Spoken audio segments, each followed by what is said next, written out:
प्रेरणा देने के लिए ऋषियों ने मंत्र दिया था, चरैवेति चरैवेति चरैवेति।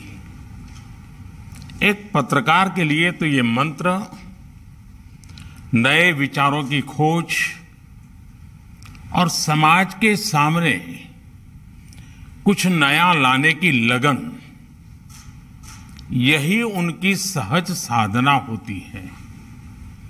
मुझे खुशी है कि राम बहादुर राय जी जिस तरह अपनी लंबी जीवन यात्रा में इस साधना में लगे रहे हैं, आज उसकी एक और सिद्धि हम सबके सामने है।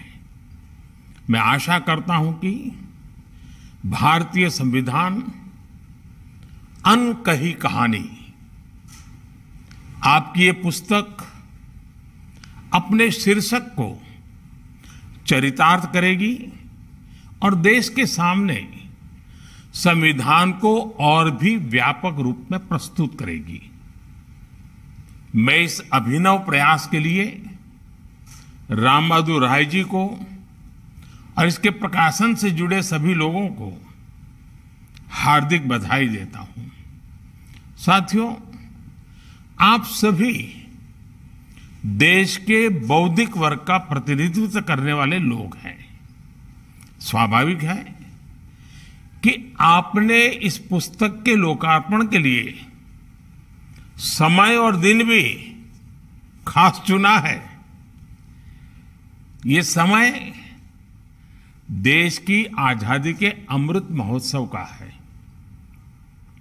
आज ही के दिन 18 जून को मूल संविधान के पहले संशोधन पर तत्कालीन राष्ट्रपति डॉक्टर राजेंद्र प्रसाद जी ने हस्ताक्षर किए थे।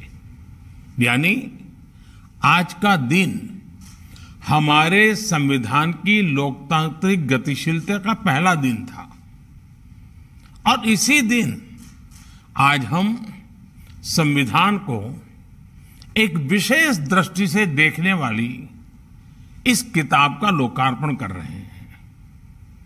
यही हमारे संविधान की सबसे बड़ी ताकत है, जो हमें विचारों की विविधता और तथ्य सत्य के अन्वेषण की निरंतर प्रेरणा देती है। साथियों, हमारा संविधान आजाद भारत की ऐसी परिकल्पना के रूप में हमारे सामने आया था, जो देश की कई पीढ़ियों के सपनों को साकार कर सके। संविधान निर्माण के लिए संविधान सभा की पहली बैठक 9 दिसंबर 1946 को हुई थी, यानी आजादी से भी कई महीने पहले। इस बैठक के पीछे एक बड़ा ऐतिहासिक संदर्भ था, समय और परिस्थितियां थी। आप सब इतिहास और संविधान के जानकार लोग उससे भलीभांति परिचित हैं, लेकिन मैं इसके पीछे एक भावनात्मक पहलू को भी देखता हूं।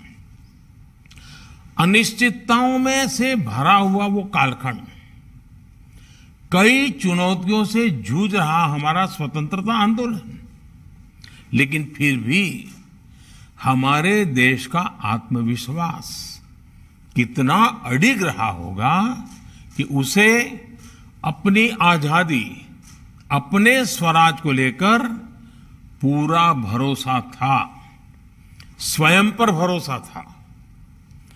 आजादी मिलने से इतना पहले ही देश ने आजादी की तैयारी शुरू कर दी थी। अपने संविधान की रूपरेखा के लिए विमर्श शुरू कर दिया था। ये दिखाता है कि भारत का संविधान केवल एक पुस्तक नहीं है, सिर्फ धाराओं का संग्रह नहीं है।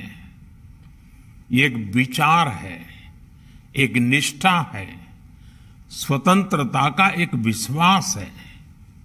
साथियों, आजादी के अमृत महोत्सव में देश आज स्वतंत्रता आंदोलन के अनकहे अध्यायों को सामने लाने के लिए सामूहिक प्रयास कर रहा है। जो सेनानी अपना सर्वस्व अर्पण करने के बाद भी विस्मृत रह गए, जो घटनाएं आजादी की लड़ाई को नई दिशा देने के बाद भी भुला दी गई, और जो विचार आजादी की लड़ाई को ऊर्जा देते रहे, फिर भी आजादी के बाद हमारे संकल्पों से दूर हो गए। देश आज उन्हें फिर से एक सूत्र में पिरो रहा है, ताकि भविष्य के भारत में अतीत की चेतना और मजबूत हो सके। इसलिए आज देश के युवा अनकहे इतिहास पर शोध कर रहे हैं। इस वीडियो को लाइक करें, हमारे चैनल को सब्सक्राइब कर बेल आइकन जरूर प्रेस करें हमारी न्यू वीडियो सबसे पहले देखने